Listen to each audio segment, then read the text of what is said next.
Hi ladies, it's Dr. Scherbel, and I want to take a moment today to talk about an interesting topic you never really thought about before, but globally I would say the term mucous membranes.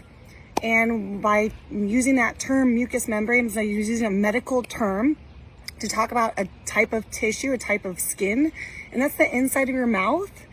A mucous membrane is also the inside of your vagina. So a lot of times in my office when I'm talking to women about things that can happen in their vagina and the mucous membrane, I also correlate that to things that can happen in the mouth.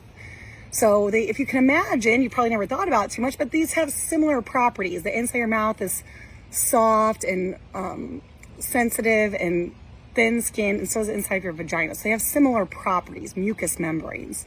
And we give medicines through them all the time. So I'll give a lot of medicines, a lot of hormone medicines, and other types of medicines that you can dissolve it in your mucous membranes. You dissolve it in your cheek or you dissolve it on your tongue and let the medicine absorb through your skin. I also utilize the vagina to absorb medicine. So sometimes I'll put different formulations of hormones in the vagina and let it absorb through the mucous membranes. There's suppositories and things like that. So this is the common route of medication absorption that doctors use. But you can have this idea that these two things are connected. So sometimes, for example, a patient will come in, maybe she has a condition that's very rare and sad, but it's called lichen planus. And that means she's got chronic sores and ulcers in her vagina. It's a very upsetting diagnosis. It's a chronic problem, but I'm always asking those patients, do you have a history of having sores in your mouth?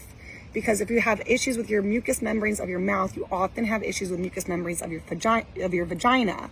So I get lots of patients that find me because they've been for years trying to search for an answer, what's going on with their vagina. If we take a really good history, if we ask about mouth issues, sometimes we can get to the answer.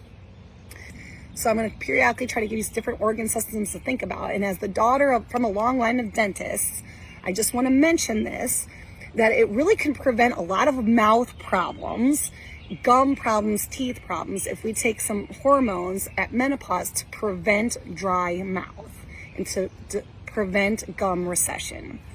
I'm Dr. Scherbel. I have all these interesting things that I think about all the time. If there's anything in particular you want me to talk about, just send us a little message and I'll get to it at some point. And I hope that everyone's doing well.